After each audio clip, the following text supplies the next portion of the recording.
Russia has drawn a red line over the Zaporizhzhia Nuclear Power Plant, with the Foreign Ministry declaring on Tuesday that Moscow will not transfer control of the facility to Ukraine or any other country. The firm rejection sets the stage for a deepening standoff over Europe's largest nuclear site. The plant's fate has become a focal point in Ukraine's war effort, and a recent call between US President Donald Trump and Ukrainian President Volodymyr Zelensky has further heightened tensions.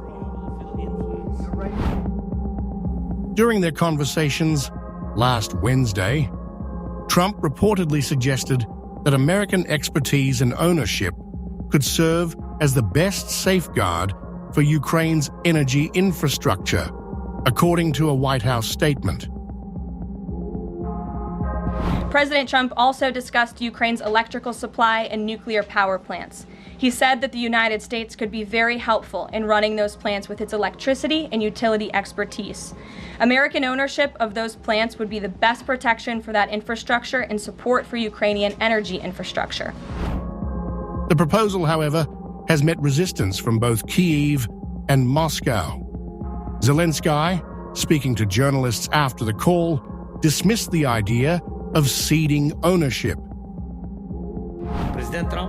President Trump asked me what I thought about the plant. I told him that if it is not Ukrainian, it will not operate for anyone else. It is illegal. We can't just dispose of this plant because it's state-owned. Moscow, however, has reinforced its stance. In a strongly worded statement, the Russian Foreign Ministry declared the plant a Russian nuclear facility and ruled out any form of joint operations, even with international organizations. The transfer of the facility or control over it to Ukraine or any other country is impossible. All the station's employees are citizens of the Russian Federation.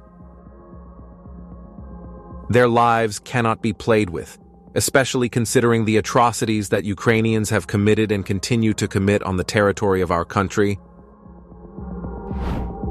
The ministry also warned against Western interference, accusing NATO intelligence services of working closely with Ukraine on potential sabotage operations.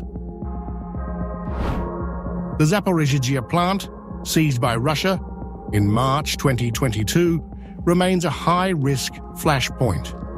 Since September of that year, personnel from the International Atomic Energy Agency, IAEA, have been stationed at the site, monitoring a precarious situation as Moscow and Kyiv continued trading accusations of attacks near the facility. While the world watches nervously, the standoff over Europe's biggest nuclear plant appears far from over, raising fears that a political deadlock could spiral into something far more dangerous.